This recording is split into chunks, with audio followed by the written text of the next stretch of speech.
Okay, in the last class, we saw certain arithmetic circuits.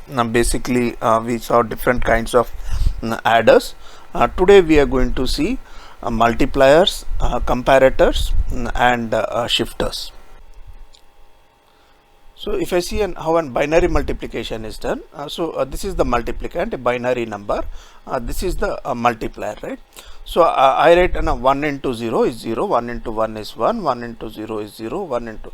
So, this is what 1 into 0 is 0. Is this just an AND operation, right? 1 into 1 is again an AND operation. So, this is also an AND operation. So, multiplication, 1 bit by 1 bit multiplication is just an AND operation.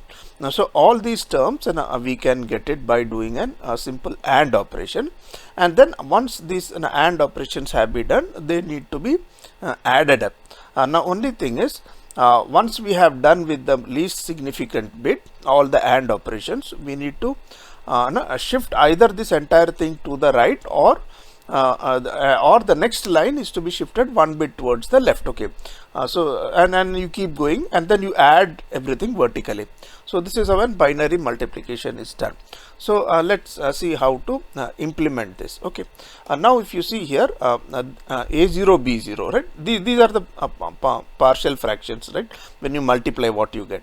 So like I have 2 bits, right, and A0, A1, A2, A3 being multiplied by B0, B1, B2, B3. Okay, so these are the partial products which I have written. Is this clear to all of you how I have written this? A0, B0 means this is A0, this is B0. I have multiplied A0, B0. I have got A0, then A0, B1. Okay, so I have just written the partial products out here, right? I have not shown the AND gates. So each of these is actually a AND gate. Okay, right? These are all going to be the AND gate. So I have not drawn AND gates out here, just to make the circuit look simple out here, but we need to understand each of these are an AND gates. Okay, now the first term is A0 B0, so that straight away comes as an partial product, right? The next one is A0 B1 and A1 B0, right?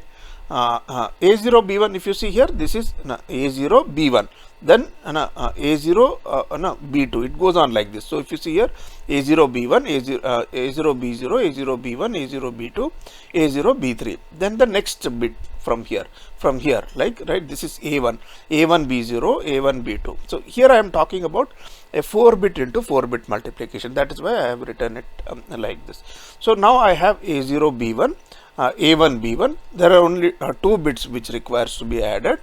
So I have used a half adder, and I am getting a product out here. So when I am adding these 2 bits, so there could be a carry which will be generated, right? So that also needs to be taken to the top, right? So I have put in a full adder out here, right? Because A0 B1, I have taken the next 2 terms. Okay, next 2 terms, these are coming from AND gates. Okay, right? So the next 2 terms, and this carry has been generated. Now these 2 terms have been catered for, but 1 more bit is left, right, out here. So I need this sum which is coming out. This carry has been catered for, so I have put 1 more half adder now, right? So A0 A2 B0 has been put here, so I get the partial product. Now this also can generate a carry, right, or there could be a carry here also. So they have been propagated towards the left. Now I pick up the next terms, right? Excuse me, A0 B3, A1 B2, that has been taken here, and then you have a sum coming here. Then you have an A2 B1, A2 B1. I have taken a full adder out here, right, instead of an half adder, because there could be a carry from here. So in this stage, there could be a see, from here, if you add these 2, there could be 1 carry which is coming here, right? There 1 bit data. Or if you add these 2 also, the sum of this and here also carry. So in both the cases, carry needs to be catered here. So both the carries are coming here. So I have used a full adder out here. So A2 B1. And then this last A3 B0 is left here, but there is no carry coming from here, so I just use an half adder, right? Now again I progress out here. These are A1 B3, A2 B2, and A3 B1. So this is an half adder out here, right? I can swap these half adder and full adder also.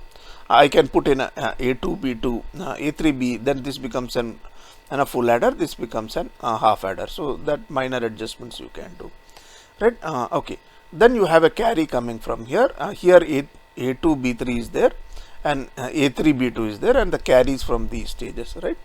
And you have, finally you require one more full adder, because there is a carry from here, and A3, B3.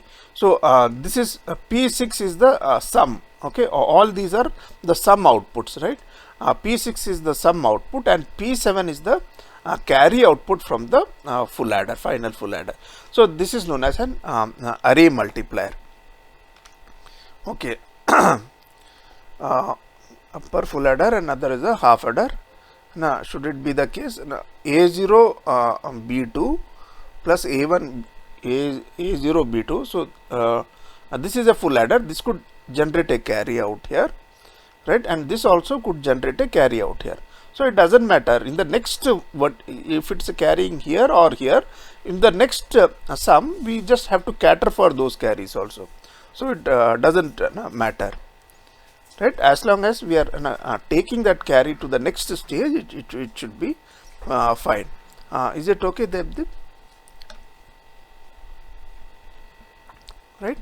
So wherever if there is a carry, that just needs to be taken to the next stage. Okay. So now let's try and analyze this circuit. Okay. Now if you see here, the total number of partial products. Okay, how much it will be? Here we got 7, because it was 4 into 4 multiplication, right? So if you see, the total number of partial products will be n plus m minus n minus 1. Okay, so that is 4 into 4 is 4 plus 4 minus 1, 7, right? If it is n into m multiplication, it will be n plus m minus 1. Those many partial products will be there. Okay. And there will be m into n AND gates. Okay, so all these are AND gates, right? These are all AND gates which we have not shown. So there will be m into n AND gates. Okay, and what is this? This is actually an 4-bit adder. Okay, this entire row is an 4-bit adder. Okay, so I can call it, there will be, the requirement is n minus 1 m-bit adders. So in this case, there are 3 4-bit adders which we have used. Okay, 1, 2, 3. So this is a 4-bit adder, this is a 4-bit adder, this is a 4-bit adder. So n minus n, that is 4 minus 1, 3 4-bit adders have been used. Okay, so that is the requirement. Now the problem with this particular circuit is, okay, there are multiple critical path. If you see here, one half adder, one full adder, one half adder, okay, one full adder, one half adder, full adder, and then the sum. So this is one critical path. Okay, worst case delay path. Okay, critical path is nothing but the worst case. You could have this also, half adder, full adder, half adder, full adder. This is, you could have half adder coming down here also like this. So number of adders calculation, sure, I'll talk about that. So if you see in this particular circuit, they could be now all these blocks are critical paths. Okay, now if I have to size the adders for minimum delay, then the entire blocks I have to size it, so it will increase in increased power, right? So the entire block needs to be optimized because the signal, there is a large number of critical paths. Okay, now talking about the total number of adders. Okay, this is a 4-bit adder, this entire 4 blocks together. This is also a 4-bit adder, this is also 4-bit adders. So total number of adders which will be required is, if for an m-bit into n-bit multiplication, it will be m-bit adders. Now how many of them will be required? N minus 1 of them will be required. Like we are, for example, this is an example of 4-bit into 4-bit, right? So we require 4-bit adders. How many of them do we require? 1, 2, 3. So 4 minus 1, 3 4-bit adders are required. Is it okay, Vishnu? Okay, okay. Now if you try to compute the delay in this circuit, so if you see here, excuse me, what is, see these are the carries. So there is 1 carry here, 2 carry here, 3 carry here, 4 carry here, 5 carry here. So if I take the total number of carry for this circuit, it comes out to be n minus 1 plus n minus 2 carries. Okay, like 4 minus 1 is 3 and 4 minus 2 is 2, so 5 carries. So 1, 2, 3, 4, 5. So total delay will be 5 carries, plus these are also delays, right? These are sum delays. From here to here the sum is coming, right? So 1, 2, right, and this 3 also, right? So there are 3 sum delays, so n minus 1. So in this case it is n is 4, so 4 minus 1 and 3 sum delays, right? And there is an T AND delay also, because these are to be generated by using AND gates, right? So there is one T AND delay also, right? So this is the total delay of this particular circuit. Okay, is this clear to all of you till here, this calculation?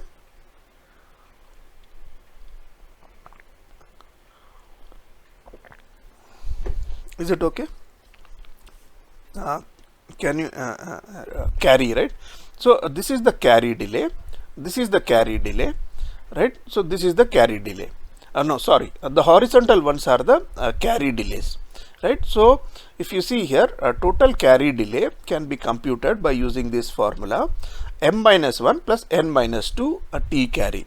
Okay, in our case, there how many carries are there, right? And 1, 2, 3, 4 and 5, like 4 into 4 we had 5 delays. So 4 minus 1, okay, that is 3, and 4 minus 2 is 2. So 3 plus 2, 5 carry delays. So 1, 2, 3, 4, 5.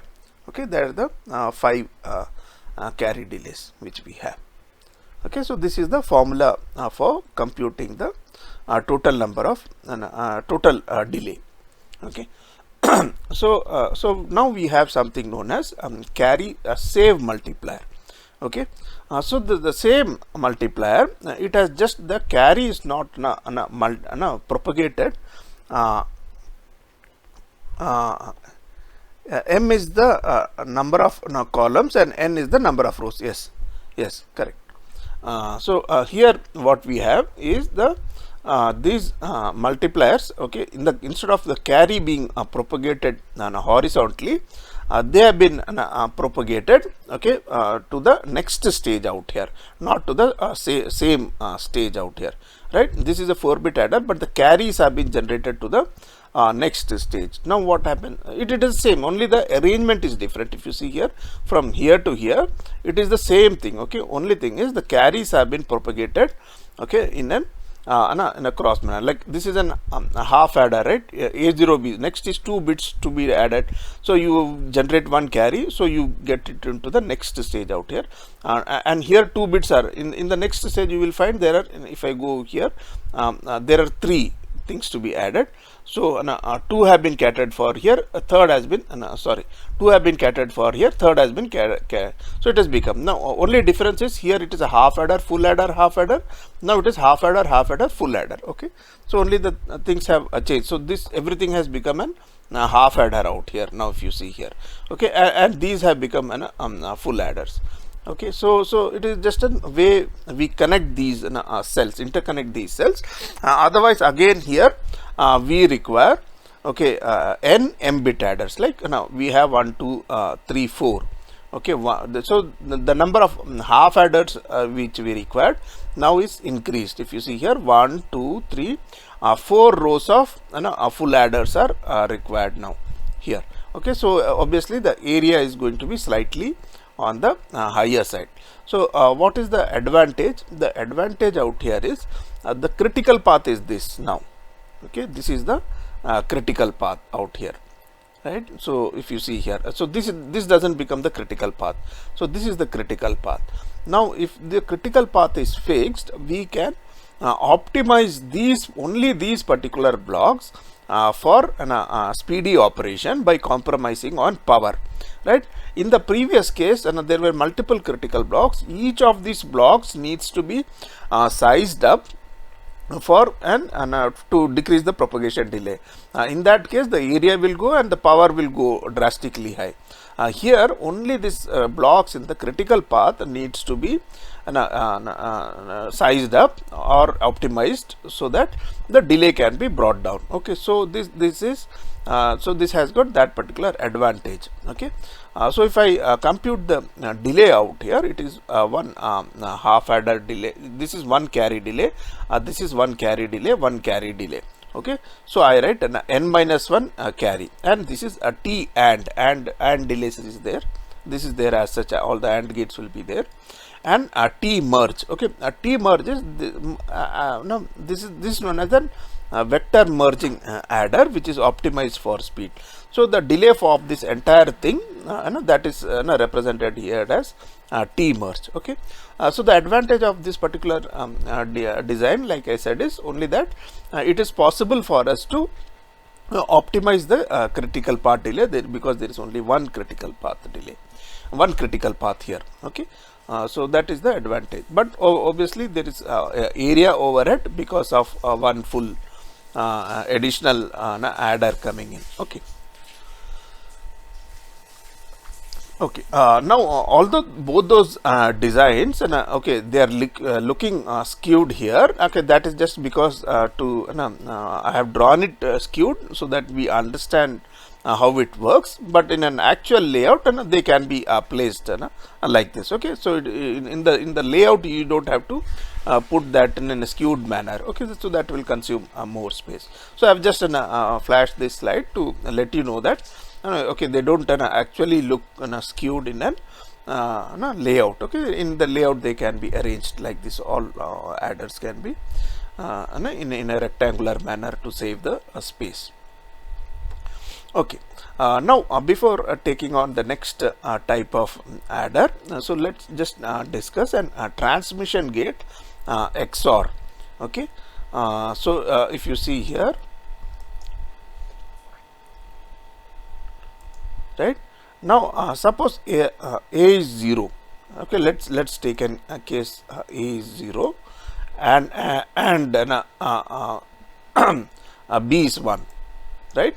So what happens to a node f? This is going to get charged to 1, right? And what about here? It is a is 0, right? These will be off, right? This because b is 1, so this will be off. So this node will be charged to 1, right? In case b is 0, suppose b is 0, right? A is 0, b is 0, XOR gate, the output should be 0, right? In that case, this transmission gate will be switched on, right? And whatever is the charge available here, that gets discharged to 0 out here through this transmission gate, right? Okay, is it clear to all of you? If A is 0 and B is 1, right? So this PMOS will be switched on. So this node will get charged to 1. If A is 0 and B is also 0, so this transistor will be on, right? But this will not get fully discharged to 0 here, right? This is because PMOS, it's a good not a good transmitter of 0, and that is the reason I have one more transmission gate here. When B is 0, then this will be switched on, because if you see here, now B is given to the PMOS and B bar is given to the NMOS. So that means this transmission gate will be switched on when B is 0. So when A is 0, B is 0, this will be switched on and this node will get connected to A equal to 0. Hence F will be 0. Okay. So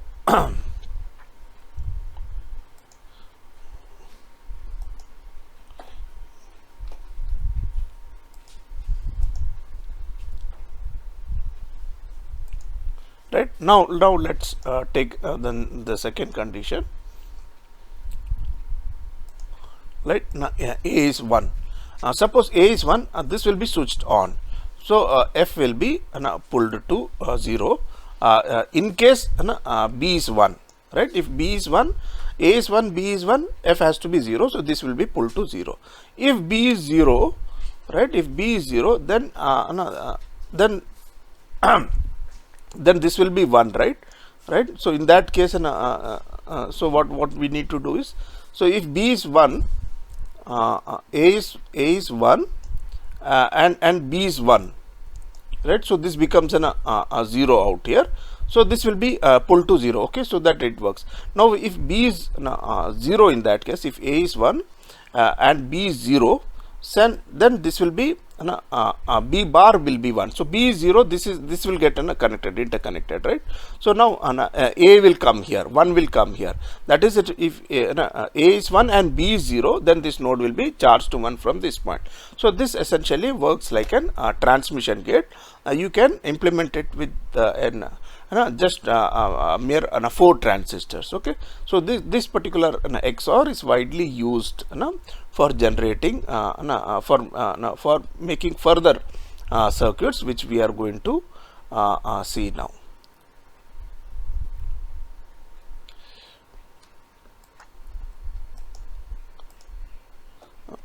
Okay. Now if you see in all these array multipliers, these blocks, okay, in these blocks, let me come here, in these blocks, okay, the sum and the carry, okay, the sum and the carry, okay, both are equally important, right? Unlike in the previous when we learnt about lot of adder circuits, in which each of them we thought that the carry is important, whereas the sum is not important, right? So and hence all the designs which we learnt earlier, the focus was on carry, how to reduce the carry propagation, right? But these blocks, individual blocks which are used in multiplications, the sum is also equally important. If you see here, this is a full adder, right? It requires the sum from here, it requires the carry from here.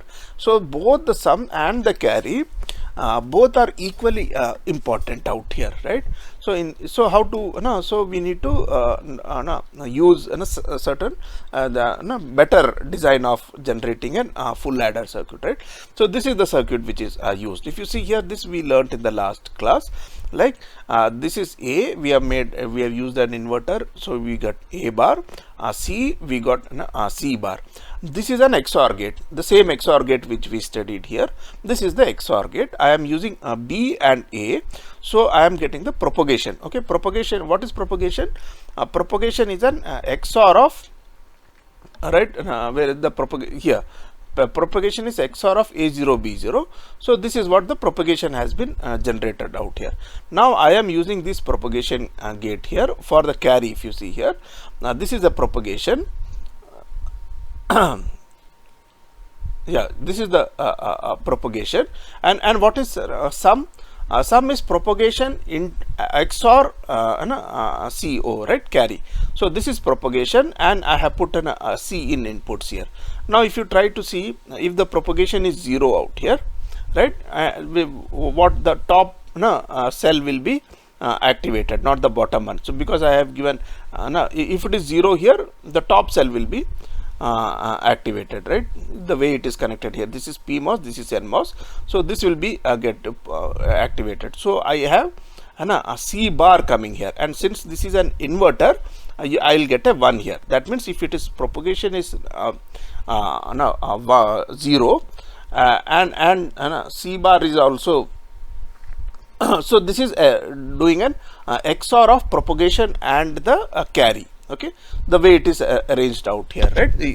Because the top bar, top gate is just an allowing this is going to allow when propagation is 0. So generally if propagation is 0, it should allow a carry, right? But I am putting carry bar here because see, propagation is 0, carry should come to sum here from this diagram, right? From the XOR gate, propagation is 0, carry should come as sum, but I am bringing it carry bar here because I am using one more inverter. Similarly, when propagation is 1 out here, right? Propagation is 1 here. If you recall this previous block which we studied from the last class, if propagation is 1, okay, then carry will get inverted. But I am sending carry here because I am using an inverter out here. Okay, same is the case out here also. How the way is carry is being generated. I am giving this now this top gate will be activated when propagation is 0, and when propagation is 1, the bottom gate will be activated. Here I am using an A bar signal. Okay, if you see here, if you note down here, so this is a small exercise which you can do it yourself. It will generate carry out here, right? If you see here, I can give a small hint. If the propagation is 0 out here, right? If the propagation is 1 out here, okay, the bottom path will be activated. So if the propagation 1 is here, a carry will be activated and it has to come here, right? So but since I am using an inverter, I am putting an carry bar out here, right? So this particular gate has been enabled like this, okay, here. Similarly, here in this particular case, okay, I have used a bar. Okay, now why I have used it in a bar, just think over it. Okay, it's a very simple logic. Okay, if the propagation, now here I have taken if the propagation is 1, here if the propagation is 0, if the propagation is 0, right, then this has to come, right? Okay, does it, if the propagation is 0, okay, that means either it is 0 0 or 1 1, right? The inputs are either A B, okay, both are 0 0 or 1 1. So if I put a bar, okay, will it give the desired result here? Just think over it. Okay, just make it a small truth table, and you will see what is the input available here, what is the carry out here. Okay, so you will understand. So this is what, and this is the entire 1 2 3 4 and these gates and these gates together they form this particular module. Okay, all these adder modules in a multiplication. Okay, now the advantage of instead of using a 28 transistor or other adder modules which we studied here is the sum and the carry has got equal delays. Okay, here we are using an sum and carry out here. Okay, so that since these are transmission gates, okay, but so this the if you see here, if this need not drive large loads, okay, whereas this will act like an buffer out here to the next stage. Okay, so that is the reason we are using an inverter. Okay, so that is the reason. Although since we are using a full transmission gate here, rail to rail output will be available at this node also. But if you have these input signals coming from a different module, so that will have to drive the sum and carry. So by inserting these inputs, so you are isolating the driving circuit. So that is the reason we have used these sum and carry. So we can take the outputs from these also if these inverters are not used. Okay, we can do that also. Okay, the basic purpose of the inverters is to drive a load.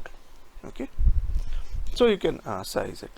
Sir, we didn't use both inverter and the gate to implement XOR, only use the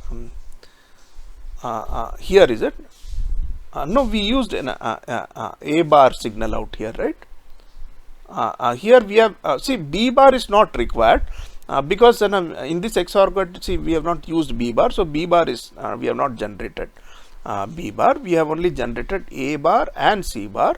So A bar and B we have used to generate the propagation signals, and we have generated, these are two XOR gates because we are generating propagation and propagation bar also, right? So that is the reason there are two XOR gates which are used out here.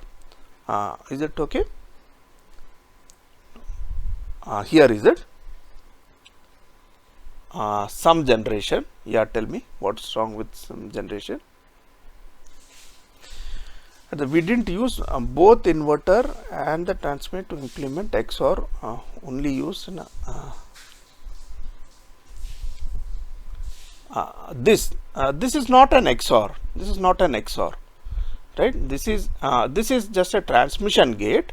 Okay, what an XOR gate does? Okay, what an XOR gate does? If P is equal to 0, then it transmits C0 as it is. If P is equal to 1, okay, this is the sum, right? How do we generate a sum?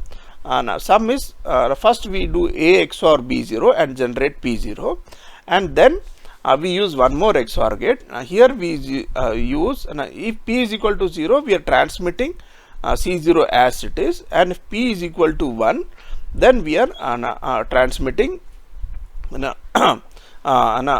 inversion of if P is equal to 1, we are transmitting inversion of this. Now if you see, if P is equal to 0, the top gate will be activated, So in that case, instead of sending a C, we are sending C bar because we are using an inverter. So this is just an transmission gate. This also together, you can say it's working as an XOR gate.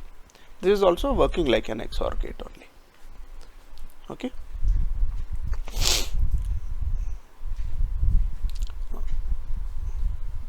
Okay. Now till now whatever we saw, they were all sequential circuits, okay, multipliers. And that means you give the input, everything, there is no registers out here.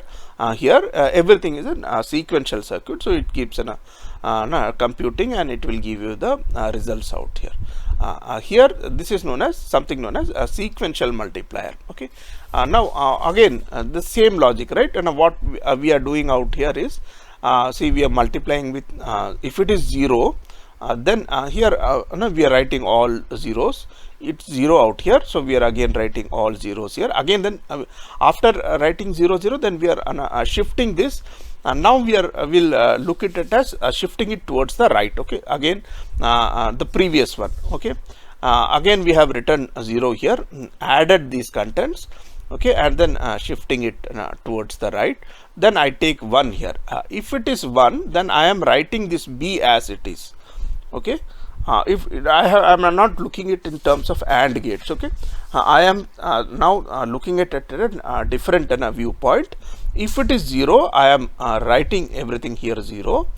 If it is 1 here, I am writing B as it is. Okay, and then I am keep adding these things, and I am keep moving also. Okay, so this is the logic which we need to implement. Okay, now if you see here, the multiplicand is loaded in this register out here, and the multiplier is loaded out here in this register, right? And then here I am going to load the entire as zeros. Okay, this is going to be all zeros out here. This is a carry. This is also going to be a 0.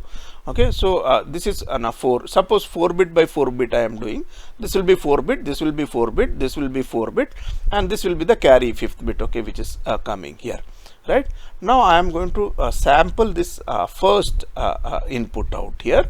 Okay, this is the first input, and I will give this as a control signal to the mux. Okay, now if the mux is receiving and 0, okay, from here, then this mux is going to send 0 into the full adder.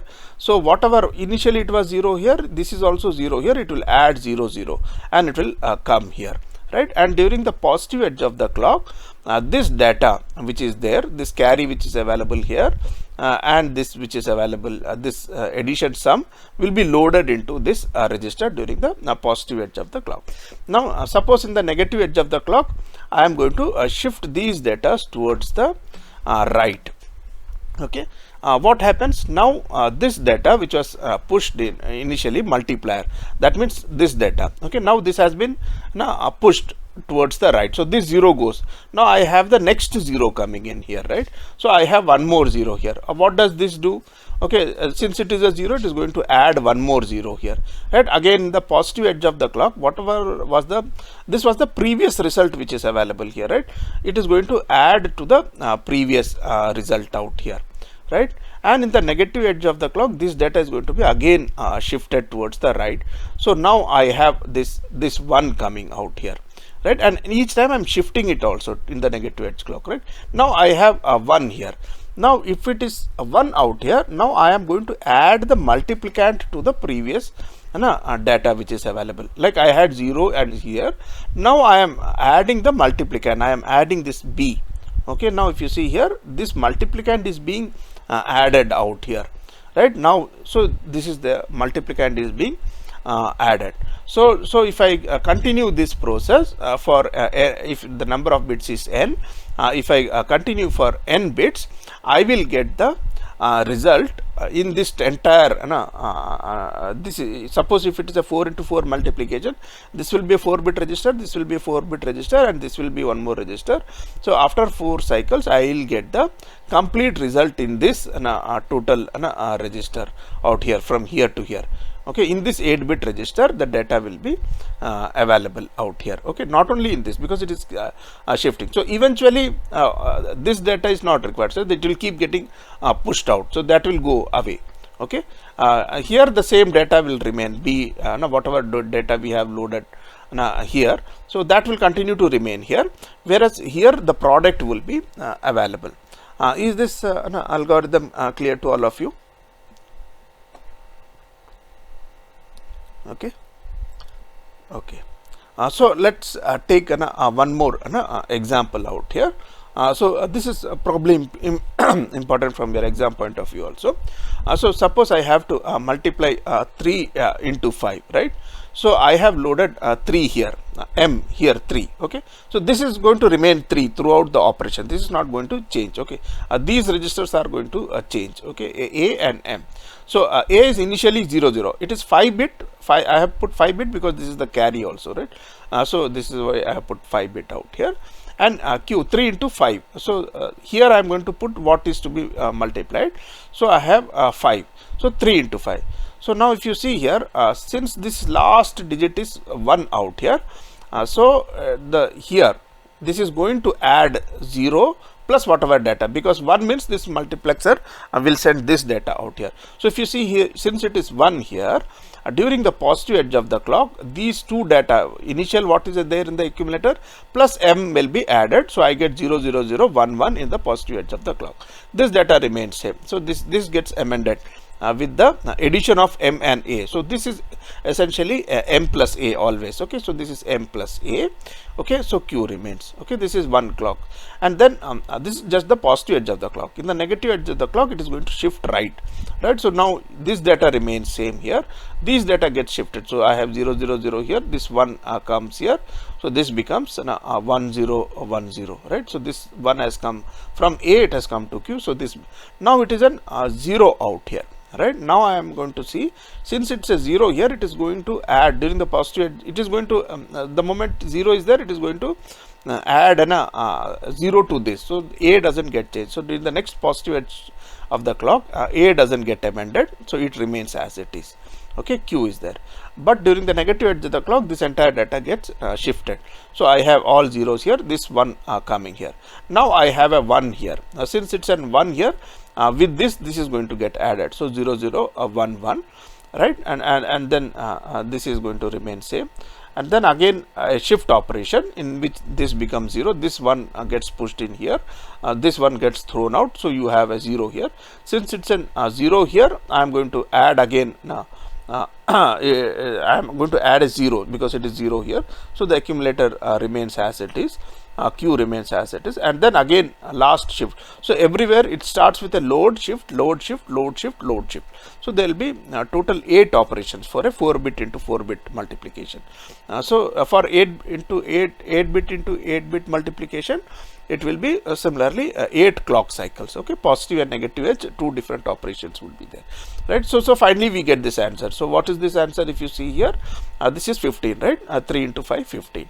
So in 4 different clock cycles we get the result. Sir, register a size a is 4 bit.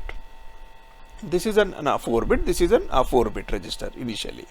Right, so this will be the carry, because you are adding 4 bit into 4 bit here. Suppose I am talking about a 4 bit into 4 bit multiplication. This will be a 4 bit. Okay, this will be 4 bit. This is the carry register.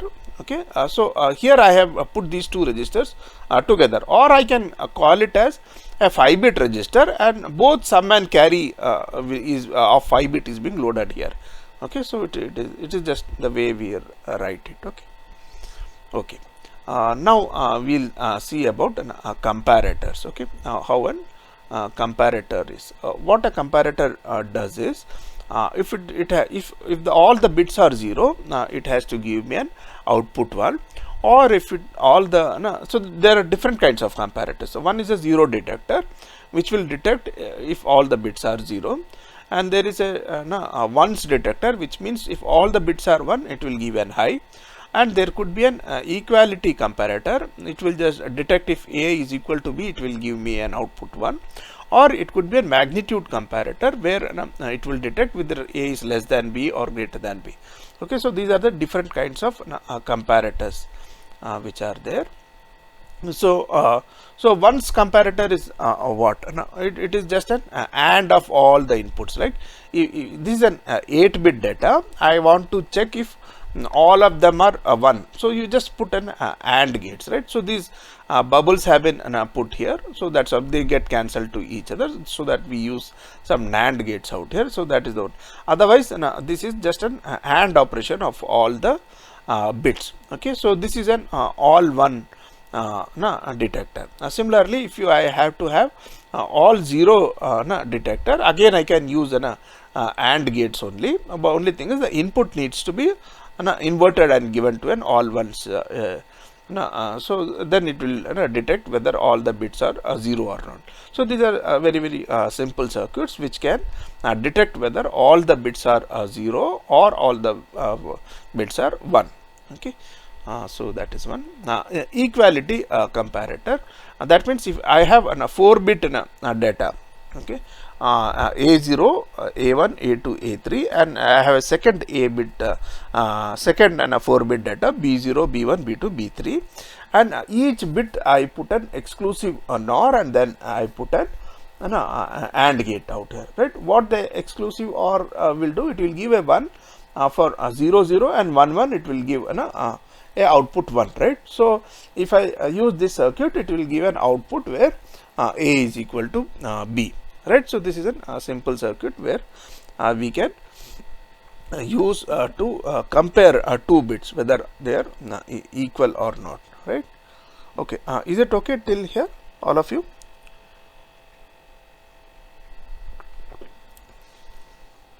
Okay. Okay.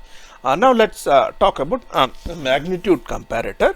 So the magnitude comparator essentially has to check if it is greater than or less than, right, or equal to all the 3 outputs. So so I give an input and then the output should be, right, and whether it is greater than, equal to, or less than. Okay.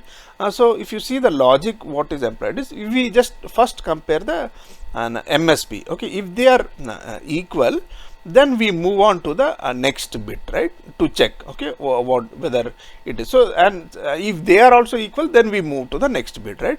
So this is the logic which is used in a magnitude comparator also, right? If you see first let's discuss about a 1-bit comparator, and then we will expand it to a larger number of bits. Okay, now A0, B0, G0 indicates A is greater than B, L0 indicates A is less than B, and E0 indicates A0 and B0 are equal. So how to now if I write the truth table, if you see here, so this is the truth table.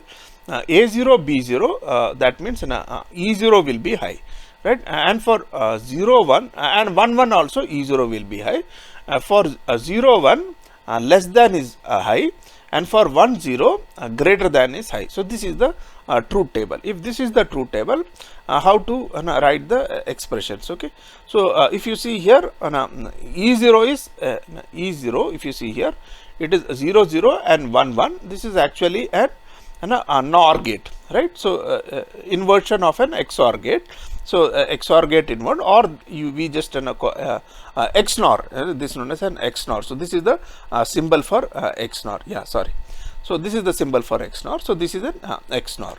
And what about an G0 greater than 0 is an A B bar, right? And less than is an A bar B. Okay. Now if you see here, if you see here, since we are already generating G0 and L0, right?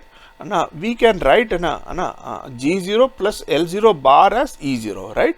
If it is not greater than or not less than, inversion of that, right? So this is this is better to get implemented in the hardware. We'll see that. Okay, so E0, that means it is not greater than or it is not less than. Okay, so that is what we are going to implement it here. So if I see the 1-bit comparator, it is, if you see here, less than is A bar B0 and greater than is B0 bar A0, and then I taken NOR of that to get E0. Okay, so this is a single bit comparator. Is it okay for all of you till here? Because if this is clear, only then we will be able to understand the next circuit. Is this circuit clear to all of you? It is simple, right? Right, greater than is A0. If you see here, greater than is A0 B bar, right? You get greater than. Now A0 bar B is less than, and you take both of them and you put a NOR. NOR means neither this nor this. So in that case, it will be equal. So this is a gate which is used for a 1-bit comparator. So if you see here now 2-bit comparator, if I have to make an 2-bit comparator, what I can do is, okay, equal and equal. Okay, if it is equal here and if it is equal here, I put an AND gate and I get an equal signal, right? So that means I am comparing both the bits, and if both the equal signals are high, then I will get an equal signal, right? Now what about the A greater than B condition, right? Now that means if here it is greater, if the first bit is greater, then I get greater, or if it is equal here but it is greater here, right, then it is greater. Okay, is this block understood? Okay, so it says, right, if this is equal, if this is greater, the MSB is greater, then straight away I say, okay, this bit is greater than this. Or if it is equal out here but it is greater here, so this is the way we generate a greater signal. Similarly, for the A less than B condition, we say if this is less, okay, the MSB is lesser, or if the MSB is equal but the LSB is lesser here, right, AND gate, in that case also you get it, you can generate a low signal. So now if you see here, so you can just expand these formulas into an 3-bit. Okay, the same logic can be expanded to a 3-bit also. Now if you see here the hardware implementation, this is less, this is greater, this is equal. For the first, this is the same block here which we learnt here. If I go back, this block, okay, that is drawn horizontally out here.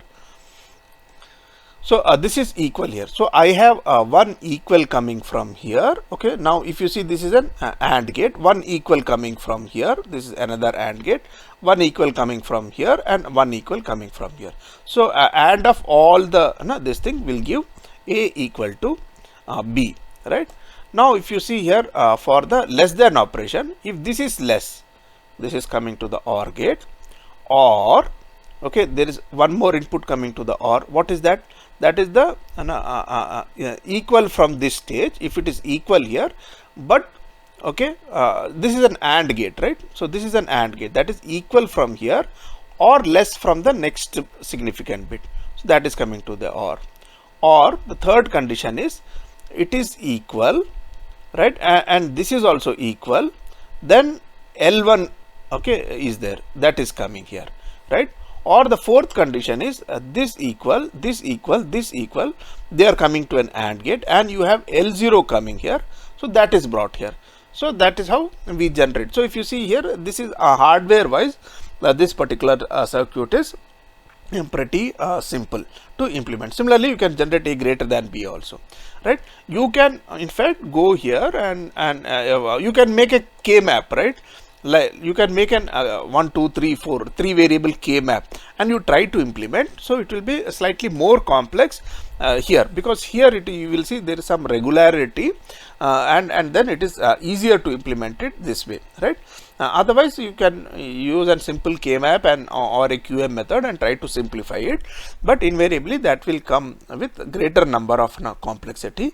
So here if you see, because of the particular regularity, so this output is used in a number of functions, like this, what equal has been generated has been used to in 3 different functions, output functions. Okay, so that is the reason, and this is a more efficient way of making a magnitude comparator. Okay, so now we come to shifters. So let me see. Okay, I think now we can take a break. Yeah, sure. So it's 11:26. So 11:36 we will assemble back. Yeah. Okay, now we are going to learn about shifters. Okay, so the shifter tool is used in many applications, like we saw multiplication, right, where the shifters have been used. Similarly, in division also we do use shifters. So it's a very powerful tool. Okay, so for example, suppose you have to what happens if you shift a data towards the right. Okay, it is like division by 2, right? If you have an n-bit binary number and if you shift it towards the right and if you insert a 0 from the left, it is like multiplication, it is like division by 2. Suppose I have 0 0 1 1, okay, which is equal to what? Like if I have 0 0 1 0, right, it is 2. If I shift it, what happens? It becomes 0 0, right, 0 1, it is now just 1, right. Similarly, if I have 0 1 0 0, if I shift it, it becomes 0 0 1 0, which is 2. So every time you are shifting the bits towards the right, it is like division by 2, and similarly if you shift it towards the left, it is so if you have to do some approximate division or multiplication, so I can just shift it rather than using a very big circuit, right. So shifts is just a small register and it takes very little power and time to do these operations, right. So those shifters are very powerful tool. Okay, so there are different types of shifts. Okay, one is known as logical shift. Okay, when you can have logical shift left or logical shift right. Okay, so 1 0 0 1. Okay, logical shift right by 1 bit. Okay, by 1 bit, so now you are shifting it by 1 bit. So this is the result which we get. Okay, so it has been shifted towards the right. If you see the vacant position out here, okay, once we have shifted it towards the right, you have created a vacancy out here and you are pushing in 0 here. So that is known as logical shift. Okay, similarly, I am doing a logical shift left 1. Okay, so I am shifting it towards the left, and whatever was the vacancy, here I have put a 0 here, right. So in this is known as logical shift. Okay, whenever I am pushing 0 into the vacant position. Similarly, I can have an arithmetic shift. Okay, arithmetic shift in here, if you see here, the sign bit is preserved out here. Now I am shifting it towards the right. Okay, so this becomes 1 1 0. So here this vacancy, if you see here, the MSB was earlier 1. Now this continues to remain 1. Right, because the sign bit is preserved out here. So this is known as arithmetic shift. Okay, so if it's a negative number, okay, it continues to be a negative number out here. If it is 0 here, then again a 0 will be pushed in here. So the whatever is the vacancy which is created while you are shifting it right, okay, so the MSB will be returned in the MSB. Okay, so that is known as arithmetic shift. Okay, so there is no meaning of arithmetic shift left, right. So because if you are, even if it is there, you will push a 0 here. So because if you put a 1 here, then the data changes. Okay, the value of the data changes here. So you can't push a 1 out here. So there is so the sign bit is not represented by the MSB. It is always represented by the MSB, right. So you don't so arithmetic shift left is same as logical shift left, right. Whereas logical shift right and arithmetic shift right, they are different. Okay, and then you could have a rotate option also. In the rotate, whatever is there which is pushed out, that will be brought back to the MSB, or you could have a left operation similarly. So this is a rotate, right. In the rotate, like if you are moving it towards the right, this one gets pushed out and it again comes back to the MSB. Similarly, rotate left, this one gets pushed out and it comes back here, right. So it is like making a circle. What is the use of arithmetic shift right? Okay, it is like like suppose I have to do divide by 2. Okay, so if this is a negative number, right, now if you see the 2's complement of this, okay, if you try to find, if I do divide by 2, right, I am moving it towards the right, right. So if I put a 0 here, then this number will become positive number. But if I insert a 1, okay, this will again it will give you what is this actually? In 2's complement you will have to see, right, what it is.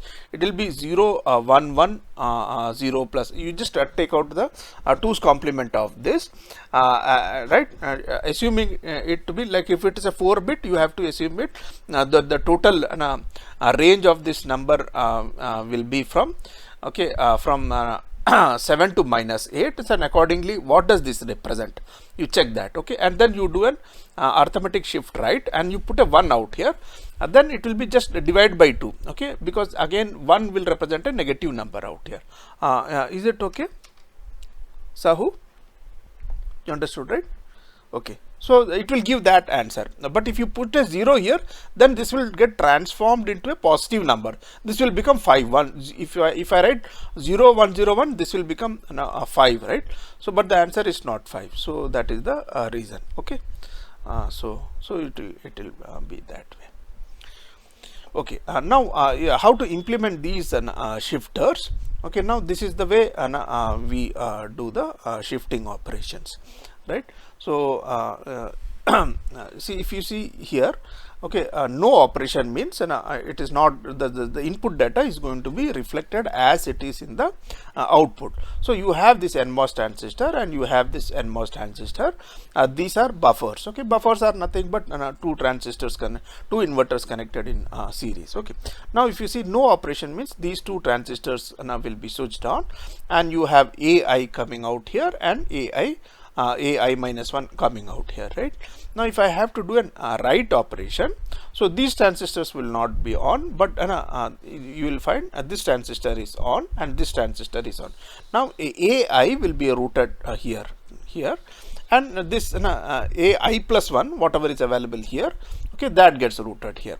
Now similarly, if it is an left operation, then you will find this transistor is on, so AI will get routed here, and AI minus 2, which is coming from here, that gets routed here.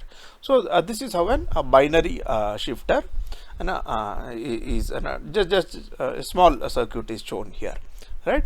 Now if I have to make a multi-bit shifters, if I start cascading it, it will become very complex. Okay, so because you have done one shift here, again you if you want one more shift, you put this circuit in a series with another circuit like that, so it will become a huge very big long circuit, and there could be the delays will become very large. Okay, so you can't have that kind of system, so you require better shifters. Okay, this is okay for a 1-bit shifter or a 2-bit shifter, but if you have if I have to do large shifts, then I can use a barrel shifter or a logarithmic shifter. Okay, now we'll see how these two barrel shifters and the logarithmic shifters works.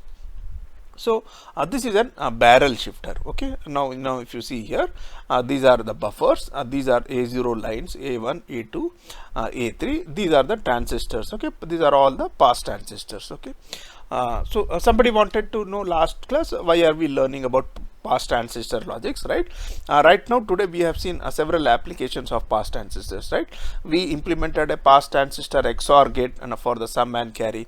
Here again we are talking about pass transistors, and similarly pass transistor mux. And so pass transistor logic is these days they are very widely used in several applications. Okay, now if I say the shift 0, okay, if this signal is high, you will find this transistor is on, right? So now I have A0 being connected to B0. This again, you see this signal is coming here, this transistor is on, right? So A1 is getting connected to B1, and you will find this transistor is this signal is okay, this dotted line is the control signal, it is connected to this transistor. So this transistor is connecting A2 to B2. Again this signal is available to this topmost transistor, so you will find A3 is being connected to B3, right? Now suppose I have shift 1, okay, signal going high. Okay, so this only one signal has to go high at any given time. Okay, so these are like this is after a decoder. Okay, so only one signal will be high at any given time in a barrel shifter. Okay, now if shift 1 signal goes high, this transistor will be activated, right? So what happens if this transistor is activated? If you see here, A1 signal is available here. right, and that gets connected to B0, right, and that signal is available here. Okay, A2 transistor, A2 bit is getting connected to B1. Similarly, this is connected here. Now A3 is connected here. Now you find A3 is coming to B2, A2 is coming to B1, A1 is coming to B0. Okay, so now if I take one more condition, shift 2 is on, right. In that case, this transistor is switched on. Now if you see here, A2 is coming here. Now A2 is coming to B0. This signal is given out here. Here it is coming A3. Now A2 is coming here, right. A3 is coming here. So it is getting shifted by 2 bits. Now similarly, if S3 is activated, you will find this is only a portion of the circuit which is connected here, right. So A3 is coming here, and A3 is coming to B0. So I have the A3 coming to B0. So this is only one signal going high at any given time. So this is known as a barrel shifter. Okay. So is it okay with all of you? Okay.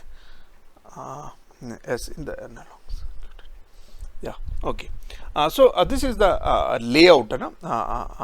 Is it an sign bit retained? No, see that depends on yeah, it is not done. That depends on what you are giving in the last. Like suppose this is a 4-bit out here. So A3 is coming here. So in case I am shifting here, I need to have one more register here to capture the data of A3, or I put a 0 permanently there, right, in the MSB side, right. What is coming to the MSB when I am doing a shift 1 operation? So in this particular line, right, in this particular line, am I keeping a register and storing the value of A3, or I am going to put a 0 there? So I can use a multiplexer here, right. Okay, to the input of that multiplexer, I give an I give an input 0. Okay, that will see that it is a logical 0, or to the input of the multiplexer, I use an flip-flop, capture the value of A3, and I feed that. So that depends on what I am feeding it here. But no, see, when I am doing a shift 1 operation, right, shift 1, this A3 is going to come here to A2, right. See, if you see here, when I am doing shift 1 operation, this transistor is activated. So if you see here, this shift 1, A3 shift 1 operation is this transistor is coming here. This data of A3 is being brought to B2. But what is coming to A3? That is what decides what is going to come into A3 here B3. That decides whether it is a logical operation or it's an arithmetic operation, right. So now where is that line coming from? For shift 1 operation, it is coming from here through this transistor, right. Okay, shift 1. Okay, that transistor is not shown here because it is just a cut schematic. So there will be one more transistor out here, right. So whatever is that input which is coming here. Okay, so but A3 is, see, whatever is the data in A3, okay, that is going to come to B2, whether it is arithmetic operation or it is a logical operation. So there is no, sir, actually, yeah, first transistor is connected to SH1 only, no sir. So it will come, B3 also will be A3 only, right? First transistor, yeah. SH1 only is connected to that. Correct. So, yeah, so it is arithmetic only, correct? SH1. So if I have to do an shift 1 operation, right? So A3, B3 will be A3, right? Yeah. In this case, it will be, and B3 will be A3. Yeah, so it is arithmetic only, correct? Yeah, this is arithmetic. Okay. Yeah, sure. Thank okay, you. That's mine. What we can do is we can use a multiplexer out here, right? And we can either route and connect here to the input of this transistor, either A3 or 0. Is it okay?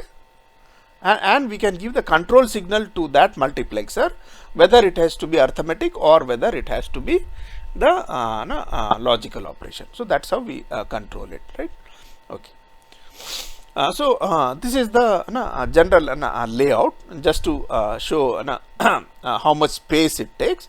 So the total number of area which generally, this is just a rough approximation. If you do a good layout, something like this in this arrangement, okay, that is why it was shown like this.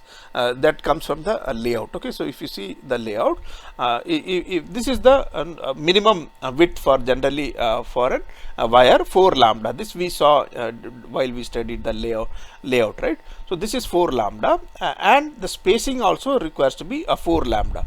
So this 4 lambda plus 4 lambda together 8 lambda is generally known as the pitch. Okay, pitch. Okay, that is I think I didn't cover, did I cover? I am not sure, but the pitch is nothing but 4 lambda plus 4 lambda. Okay, so that is the total width, that is the minimum space plus the minimum width plus the minimum space together is known as the pitch. Okay, so for a barrel shifter, if there are m shifts are required to be done, so 2m, where m is the pitch. Okay, at least this much width will be required. So this is just a rough indication of how much space will be required in a barrel shifter. Okay. So similarly, I can have a logarithmic shifter. Okay. Now in the arithmetic shift, we saw only one of the shift signals have to go high, right? Here in this, it is a better option, where I can have I don't require a decoder. Actually, I'll require a decoder here, the control bits, and then the decoder, from the decoder only one input will be high. Here the decoder is also implemented here itself. Okay. Now if I consider 0 0 output, okay, 0 shift 1 is 0 and shift 2 is also 0.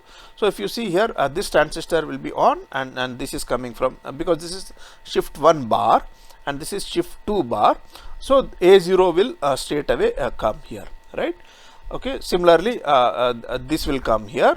A2 will come here, A3 will come here.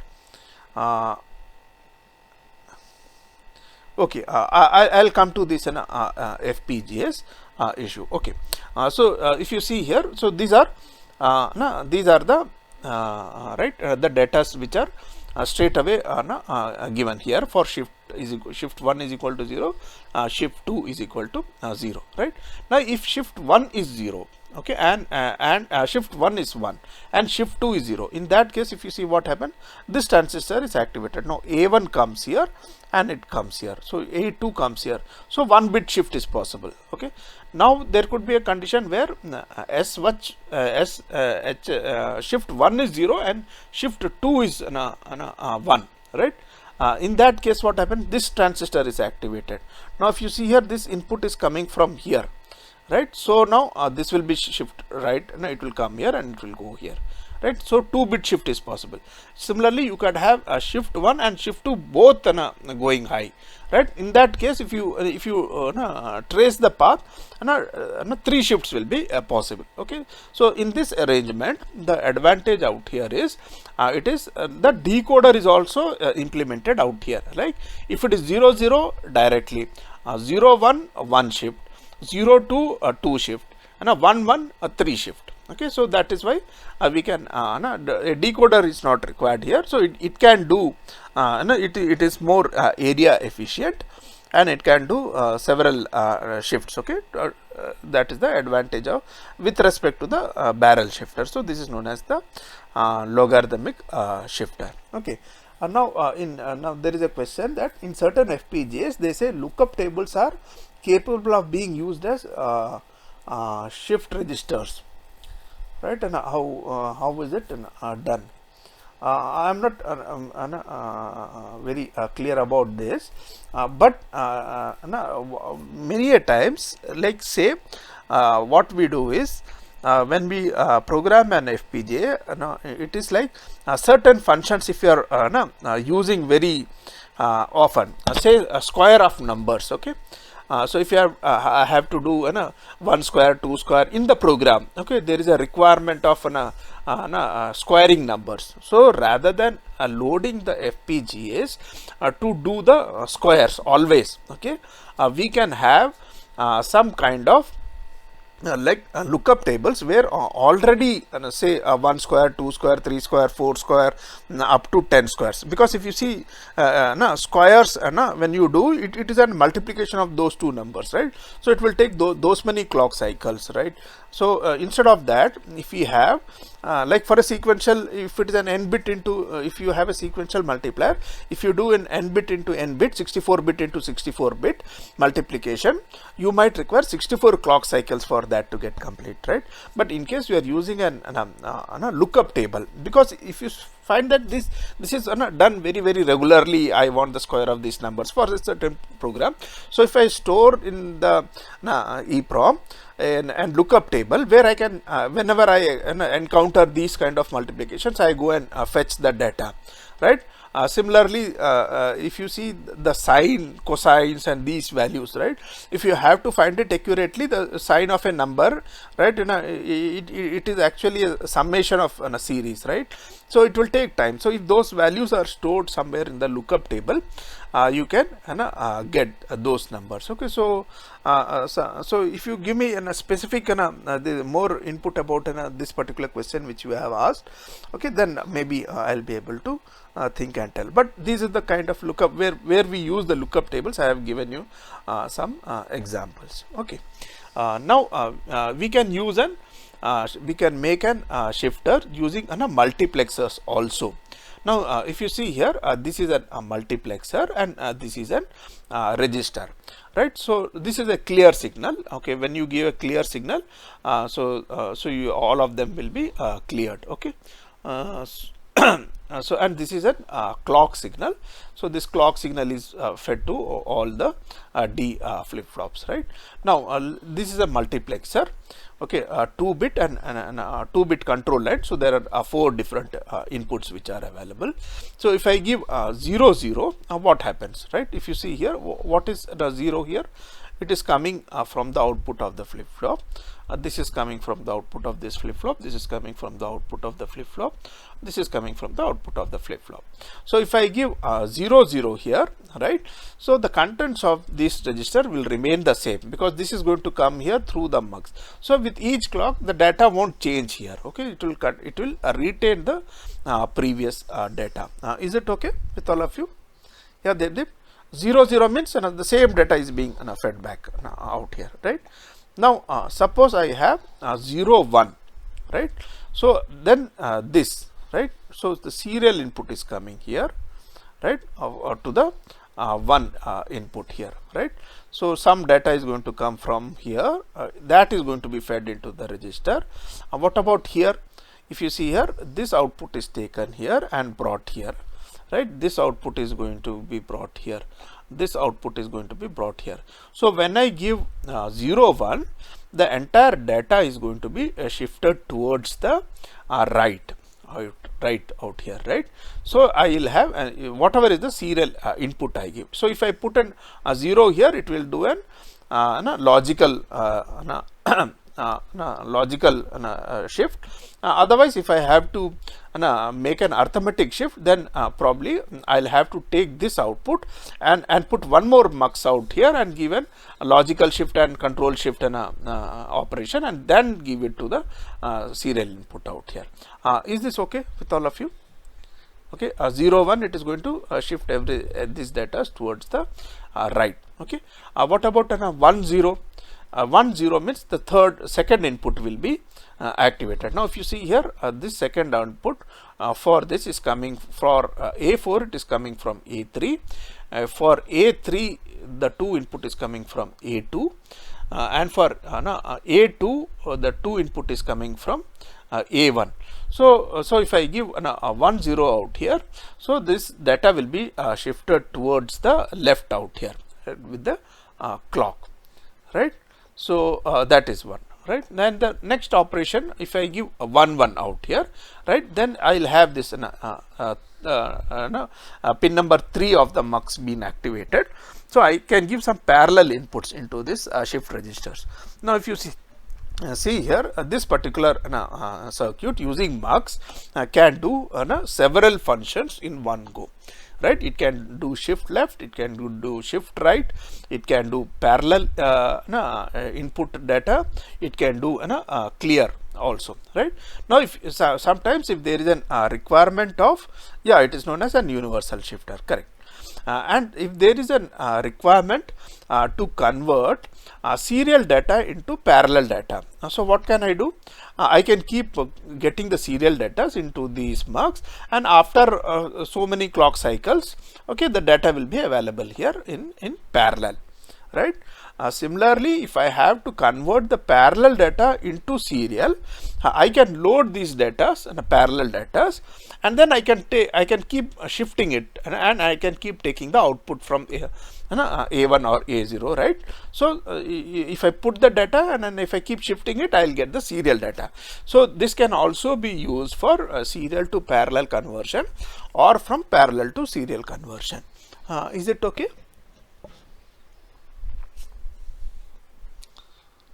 Okay. Okay, so with that we come to an end of this class. Thanks a lot.